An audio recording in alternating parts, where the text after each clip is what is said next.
एक राजा के पास बहुत सारे हाथी थे। उनमें से एक बहुत शक्तिशाली, आज्ञाकारी और युद्ध में कुशल था। वह कई युद्धों में राजा के साथ गया और राजा का प्रिय था। जैसे जैसे समय बीतता गया, हाथी बूढ़ा हो गया और राजा उसकी देखभाल करने लगे और अब उसे अपने साथ युद्ध में नहीं ले जाते। एक दिन हाथी पानी पीने के लिए पास के तालाब में गया और उसका पैर वहीं फंस गया। हाथी ने बहुत कोशिश की लेकिन खुद को तालाब से बाहर नहीं निकाल सका। आखिरकार उसने हार मान ली। जल्द ही नौकरों ने हाथी को देखा और तालाब की ओर चला गया। हाथी के फंसे होने की खबर राजा तक पहुंची। राजा के साथ बहुत से लोग वहां एकत्र हो गए और हाथी को उस कीचड़ भरे तालाब से निकालने के बहुत प्रयास किए गए, लेकिन फिर भी सब व्यर्थ गया।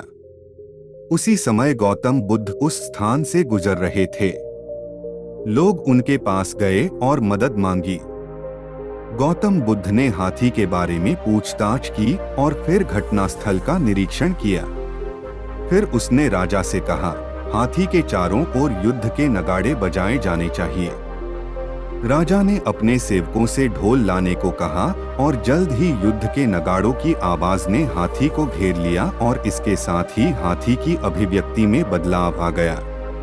वह उठ खड़ा हुआ और पूरे उत्साह के साथ कीचड़ भरे तालाब से बाहर आने की कोशिश करने लगा और जल्द ही बाहर आ गया। यह देखकर लोग आश्चर्यचकित रह गए और बुद्ध से पूछा, हमने बहुत कोशिश की लेकिन फिर भी उसे बाहर नहीं निकाल सके, लेकिन अब हाथी अपने आप बाहर आ गया। यह कैसे संभव है? बुद्ध ने कहा, शारीरिक क्षमता में कोई कमी नहीं थी, हमें बस उसे प्रेरित करने की जरूरत थी। क्योंकि हाथी युद्धों में जाता था और वह अब वहां जाने में सक्षम नहीं था, उसने अपनी इच्छा और इच्छा शक्ति खो दी। ड्रम का उपयोग करने से उसे अपना उत्साह वापस पाने में मदद मिली। इसी तरह हम अपने जीवन में कई बार सकारात्मक सोचना बंद कर देते हैं और उत्साह खो देते हैं और फंस जाते हैं। इसलिए निराशा को अपने ऊपर हावी न होने दें और हमेशा सकारात्मक दृष्टिकोण रखें।